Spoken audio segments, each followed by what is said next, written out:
कैसे हो बच्चों? बढ़िया। जैसे कि हम बिजनेस सर्विसेज में इंश्योरेंस सर्विसेज के बारे में डिस्कस कर रहे थे। लास्ट वीडियो में आपने देखा था, हमने इंश्योरेंस के मीनिंग के बारे में डिस्कस किया था, उसके मीनिंग, उसके टर्म्स, टर्मिनोलॉजी को क्या है, और उसके बाद उसकी फीचर्स के बारे में हमने जो है कैरेक्टरिस्टिक्स के बारे में हमने डिस्कस किया था। आज हम इस वीडियो के अंदर हम इंश्योरेंस के टाइप्स के बारे में डिस्कस करेंगे। जैसे इसमें दो टाइप्स होती है इसकी, एक इसकी लाइफ इंश्योरेंस और जनरल इंश्योरेंस। दो टाइप के इंश्योरेंस के बारे में हम जो है डिस्कस करेंगे। अब यहाँ पे बेटे एक बात आपको ध्यान रखनी पड़ेगी, जैसे मैंने पिछली वीडियोस में आपको बताया था, भाई जनरल इंश्योरेंस वो इंश्योरेंस होता है जो प्रॉपर्टी से रिलेटेड होता है। जब हम अपनी गुड्स का इंश्योरेंस करवाते हैं तो उसको हम जनरल इंश्योरेंस के अंदर जो है करवाया जाता है। और ये जो इंश्योरेंस होता है फायर इंश्योरेंस, अगर आग लगने के लिए से बचने के लिए हम अपने रिस्क को कवर करने के लिए हम इंश्योरेंस करते हैं, उसको हम फायर इंश्योरेंस बोलते हैं। अगर हमारा थेफ्ट की चोरी, गुड्स अगर चोरी हो तो उसके जो है वो रिस्क हमारा कवर हो जाए, उसके लिए हम जो है थेफ्ट इंश्योरेंस जो है करवाया जाता है। और एक होता है मरीन इंश्योरेंस। बेटे ये आपके लिए बिल्कुल नया है। मरीन इंश्योरेंस क्या होता है? आपने देखा होगा बेटे, जो सीज के अंदर जो हमारे शिप्स वगैरह चलते हैं, कार्गोज वगैरह चलते हैं, उनके इंश्योरेंस के लिए, उनके रिस्क को कवर करने के लिए जो इंश्योरेंस किया जाता है उसको हम मरीन इंश्योरेंस बोलते हैं। ऐसे जनरल इंश्योरेंस में बेटे हमने एक इंस्ट्रक्शन ये भी देखी थी, भाई जो जनरल इंश्योरेंस है उसका प्रीमियम हर साल हमें रिन्यू करवाना पड़ता है। क्यों?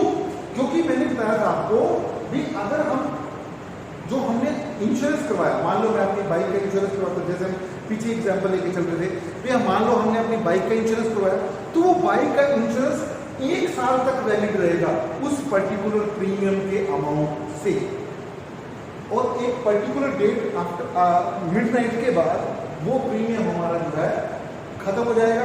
उसके लिए अगले साल के लिए उसको रिन्यू करवाने के लिए हमें बेटे उसको क्या करना पड़ेगा? उसको रिन्यू करवाना पड़ेगा आगे उसको, अगर हम इंश्योरेंस को कंटिन्यू करना चाहते हैं तो हर साल हमें जो है अपने जनरल इंश्योरेंस को कंटिन्यू करवाना पड़ता है, कंटिन्यू करवाना पड़ेगा। ठीक है, हर साल हमें जो है प्रीमियम भरना पड़ता है, और अगर एक साल हम प्रीमियम नहीं भरेंगे तो उस साल हमें उसका कोई क्लेम नहीं मिलेगा। और दूसरा बेटे, इसके अंदर कोई सिक्योरिटी नहीं होती, इसके अंदर कोई सिक्योरिटी नहीं होती। सिक्योरिटी का मतलब क्या है? अब देखिए, लाइफ इंश्योरेंस में मैं आपको एक एग्जांपल देता हूं। सपोज पहले तो आपको ये पता होना चाहिए लाइफ इंश्योरेंस होता क्या है। लाइफ इंश्योरेंस हमारा क्या होता है कि जब एक ह्यूमन बीइंग की लाइफ का इंश्योरेंस किया जाता है, उसको हम लाइफ इंश्योरेंस के अंदर इंक्लूड किया जाता है। और ये बेटे 10 साल, 15 साल, 20 साल के लिए होता है। हर साल प्रीमियम जो है पे किया जाता है इसके अंदर, और जो प्रीमियम होता है बेटे, वो प्रीमियम इसमें क्वार्टरली हो सकता है, हाफ ईयरली हो सकता है, एनुअली हो सकता है। जिस जो भी ऑप्शन आप लेना चाहें वो प्रीमियम आप इसमें ले सकते हो। दूसरा, इसका एक फायदा आप देखिए, जैसे मैंने जनरल इंश्योरेंस के बारे में बात की, जनरल इंश्योरेंस में खासियत क्या है भाई, 1 साल तक हैपनिंग ऑफ इवेंट, अभी हमने पीछे कैरेक्टरिस्टिक्स में डिस्कस किया था ना, भाई payment will be made in case happening of event. अगर वो घटना होगी, हमारी जो गुड्स थी उसमें कोई चोरी होगी, कोई उसमें आग लगी, या फिर उसमें कोई और डैमेज आ गया, एक्सीडेंट के कारण वो खराब होगी, अगर वो इवेंट जो है उस ड्यूरेशन में, उस साल के अंदर हो गया, तब तो हमें क्लेम मिलेगा। और वो क्लेम भी कितना मिलेगा? जितनी समय शोड है मैक्सिमम वहां तक, उससे ज्यादा नहीं मिलेगा। पर अगर वो उस साल के अंदर वो घटना नहीं हुई तो हमें कोई भी क्लेम नहीं मिलेगा। हैपनिंग ऑफ इवेंट यानी 1 साल के अंदर घटना होगी। पर लाइफ इंश्योरेंस में बेटे ऐसा नहीं है।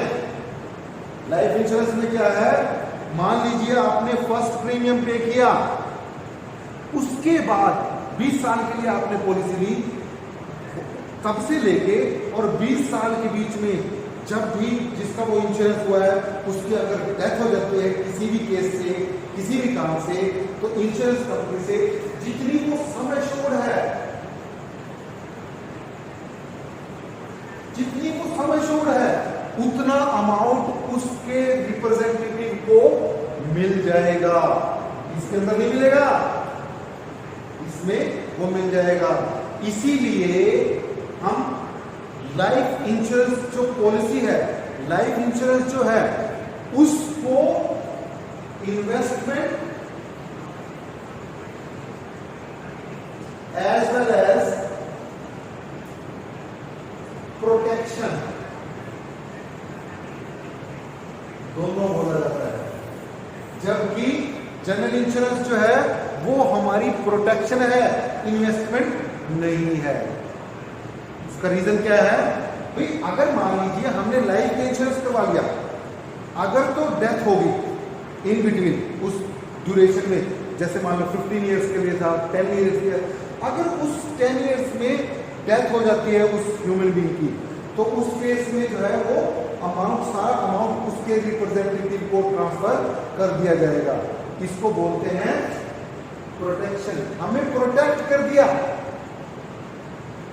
और अगर मान लो उस 15 इयर्स में कोई भी इवेंट हैपनिंग नहीं हुआ, हमने प्रीमियम, टोटल प्रीमियम जो है एवरी ईयर, चाहे वो क्वार्टरली था, चाहे वो हाफ ईयरली था, चाहे वो किसी भी सिचुएशन में था, वो हर साल हमने भराया है। 15 साल के बाद अगर उसके ह्यूमन बीइंग को, जिसका वो इंश्योरेंस हो रहा है, इंश्योर को कुछ भी नहीं हुआ, इंश्योर को कुछ भी नहीं हुआ, तो उसको as it is with interest plus bonus वो अमाउंट जो है मिल जाएगा। तो इसलिए क्या होगा, जो हमने प्रीमियम पे किया, यहाँ वो इन्वेस्टमेंट नहीं था जनरल इंश्योरेंस में, पर लाइफ इंश्योरेंस में जो प्रीमियम हमने पे किया, इवन कि वो डेथ के लिए था भी, अगर इन बिटवीन डेथ हो जाती है तो वो पेमेंट मिलेगी, सम एश्योर्ड मिलेगी, पर वो डेथ ना भी हुई तो भी जो है हमने जितना प्रीमियम जमा कराया था विद इंटरेस्ट, वो जो सम एश्योर्ड है वो अमाउंट हमें जो है मिल जाएगा। इसीलिए हम लाइफ इंश्योरेंस को क्या बोलते हैं बेटे, protection as well as investment. इस तरह के क्वेश्चन आपके पास ये 4 मार्क्स में, 5 मार्क्स में, 6 मार्क्स में आपको क्वेश्चन पूछा जा सकता है। How investment insurance is, life insurance is investment as well as protection. तो आपको दोनों के बारे में बताना पड़ेगा। पहले इसको इन्वेस्टमेंट के बारे में बताना पड़ेगा, भाई ये इन्वेस्टमेंट कैसे है, क्योंकि इन्वेस्टमेंट के बारे में फिर आप एग्जाम्पल दोगे। इन्वेस्टमेंट के बारे में कैसे बताओगे भाई, इन्वेस्टमेंट इसलिए है अगर हम किसी भी साल इसका प्रीमियम, हर साल इसका प्रीमियम पे करते हैं और इन बिटवीन इंश्योर्ड की डेथ नहीं होती है, तो उसको विद इंटरेस्ट वो सारा का सारा अमाउंट मिल जाता है और प्लस बोनस भी मिलता है। तो इसलिए उसको जो है हम इन्वेस्टमेंट बोलते हैं। प्रोटेक्शन ये इसलिए, फिर नेक्स्ट स्टेप क्या करोगे, हाउ इट इज प्रोटेक्शन।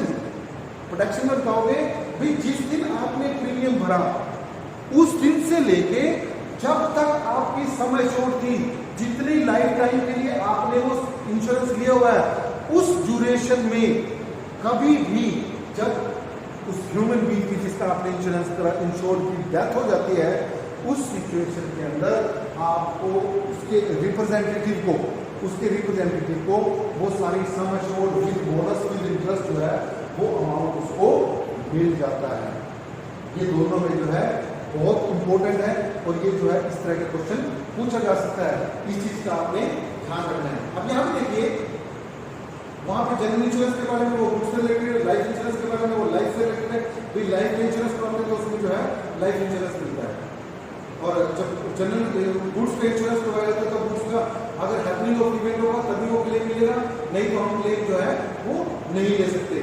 और इस जनरल इंश्योरेंस में इसमें क्या है, फायर इंश्योरेंस होता है।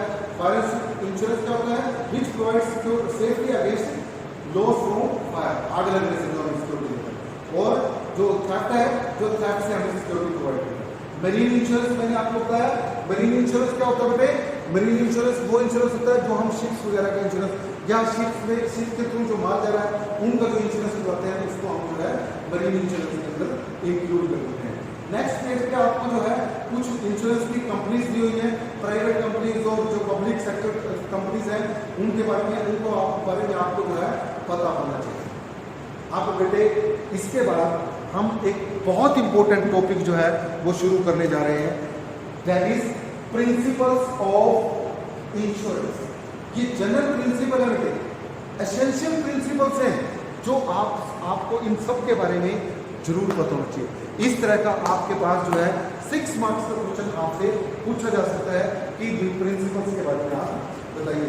वो उसमें से आपको कोई 2 प्रिंसिपल्स दे सकता है, कोई 4 प्रिंसिपल्स है। हम एक एक प्रिंसिपल्स को विद एग्जाम्पल करने की कोशिश करेंगे और आपने भी इसके नोट्स बना के मेरे पास जो है व्हाट्सएप करने हैं।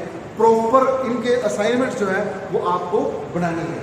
उसके अंदर देखिए इसका फर्स्ट प्रिंसिपल क्या है, principle of utmost good faith. देखो बेटे पहले भी हम इसके बारे में डिस्कस कर चुके हैं। Principle of utmost good faith, इसका मतलब समझिए बेटे मोस्टली ये जो प्रिंसिपल्स हैं लाइफ इंश्योरेंस पे ज़्यादा इम्प्लीमेंट किए जाते हैं। मैं आपको एग्जांपल देके भी इसको क्लियर करने की कोशिश करता हूँ। एटमोस्ट गुड फेथ का मतलब क्या है बेटे, इंश्योरर और इंश्योर दोनों का आपस में एक दूसरे पे विश्वास होना बहुत जरूरी है। इंश्योरर पता है ना, इंश्योरर क्या होता है? इंश्योरर होता है कंपनी, जो कंपनी का इंश्योरेंस, जैसे LIC है, लाइफ इंश्योरेंस कंपनी है, LIC का रिप्रेजेंटेटिव और जो इंश्योर्ड है, जिसका इंश्योरेंस होना है, जिसने इंश्योरेंस करवाना है, दोनों का आपस में एक दूसरे पर विश्वास।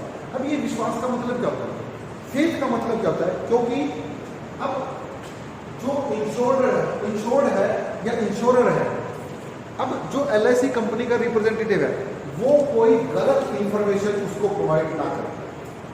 अगर वो उसको गलत इंफॉर्मेशन प्रोवाइड करता है तो उसका जो है वो नल एंड वाइड हो जाएगा, या फिर उससे जो है उसको फाइन जो है वो पे करना पड़ेगा। और दूसरा, जिसने इंश्योरेंस करवाना है वो भी गलत इंफॉर्मेशन ना दे।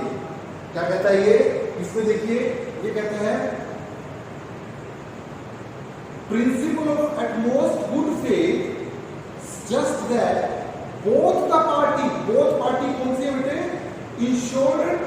इंश्योरर और इंश्योर्ड,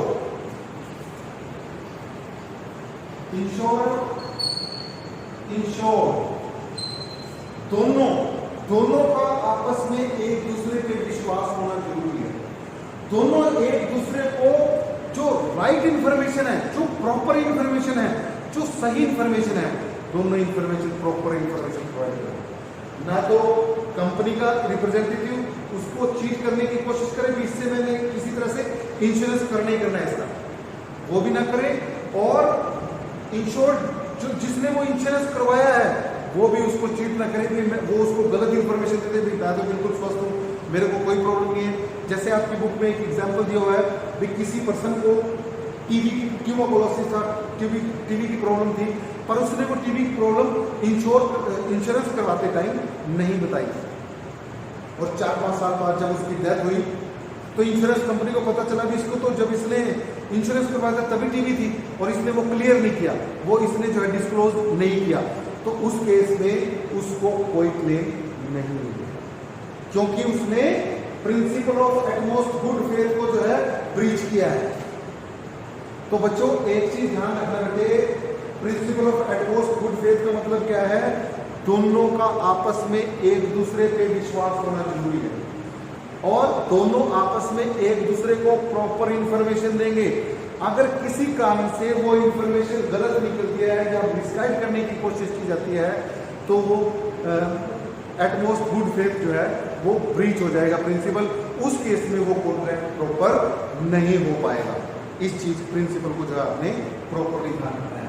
उसके बाद सेकंड प्रिंसिपल वो कहता है principle of insurable interest, principle of insurable, principle of insurable interest. देखिए बेटे जैसे इसका नाम से देखिए प्रिंसिपल के इंश्योरेबल इंटरेस्ट। इंश्योरेबल इंटरेस्ट का मतलब क्या है कि जिस प्रॉपर्टी का हम इंश्योरेंस करवा रहे हैं अब मान लीजिए मेरे पड़ोस में कोई प्रॉपर्टी है, मेरे नाम नहीं है, मेरी प्रॉपर्टी नहीं है, और मैं उसका इंश्योरेंस करा दूँ, क्या ये पॉसिबल है? कहते अगर आप किसी की, चाहे आप किसी प्रॉपर्टी का, चाहे आप जनरल इंश्योरेंस में डील कर रहे हो, चाहे आप किसी की लाइफ का इंश्योरेंस करा रहे हो, ऐसे किसी की भी लाइफ का आप इंश्योरेंस नहीं कर सकते। सिर्फ उस लाइफ का आप इंश्योरेंस कर सकते हो, उस लाइफ का इंश्योरेंस करवा सकते हो जिस पे आपका इंश्योरेबल इंटरेस्ट है। इंश्योरेबल इंटरेस्ट का मतलब, जैसे एग्जांपल देखिए, मैं अपनी वाइफ का इंश्योरेंस करवा सकता हूँ, मेरी वाइफ मेरा इंश्योरेंस करवा सकती है। मैं, ऐसा नहीं है मैं पड़ोस में जाके किसी का भी इंश्योरेंस करवा दूँ और उसको मार के उसका क्लेम लूँ, ऐसा कभी नहीं हो सकता। मतलब ऐसे इंश्योरेंस जो है उसका मेरे को ध्यान रखना पड़ेगा। वो इंश्योरेंस जो है मैं उसी चीज का इंश्योरेंस करा सकता हूँ जो प्रॉपर्टी है, जो मेरे नाम प्रॉपर्टी है। जैसे आपको इसके अंदर एग्जाम्पल दिया हुआ है, जो प्रॉपर्टी मेरे नाम नहीं है उसका मैं इंश्योरेंस नहीं कर सकता, वो इंश्योरेबल इंटरेस्ट नहीं है। अब इसमें एक एग्जाम्पल दिया हुआ है, भाई हस्बैंड वाइफ ने इंश्योरेंस करवाया और उसके बाद उनका डिवोर्स हो गया, तो क्या उसके बाद उसमें इंश्योरेबल इंटरेस्ट है? नो, उसके बाद उसमें कोई इसका इंश्योरेबल इंटरेस्ट नहीं। क्यों? क्योंकि जब डिवोर्स हो गया उस टाइम पे उनका जो है वो कॉन्ट्रैक्ट जो है वो कैंसिल हो जाता है, उसमें फिर जो है उसकी वाइफ को ही जो है वो सारा क्लेम मिलेगा। ये चीजें आपको जो है इसके अंदर ध्यान रखनी पड़ेगी। तो ये दो प्रिंसिपल्स इसमें हम डिस्कस कर चुके हैं। उसके बाद नेक्स्ट वीडियो के अंदर हम जो है अगले इसके जो है प्रिंसिपल्स के बारे में डिस्कस करेंगे। होप आपने जो है इसके प्रिंसिपल्स के असाइनमेंट्स और पीछे जो है इनकी केस स्टडीज के असाइनमेंट्स, 1 मार्क के क्वेश्चन, उनके असाइनमेंट्स मेरे को जो है जो आपने जरूर भेजेंगे। तो होप आपको ये सारा समझ में आएगा। नहीं समझ में आया होगा तो हम आगे इसको क्लियर करने की कोशिश करेंगे। Thank you.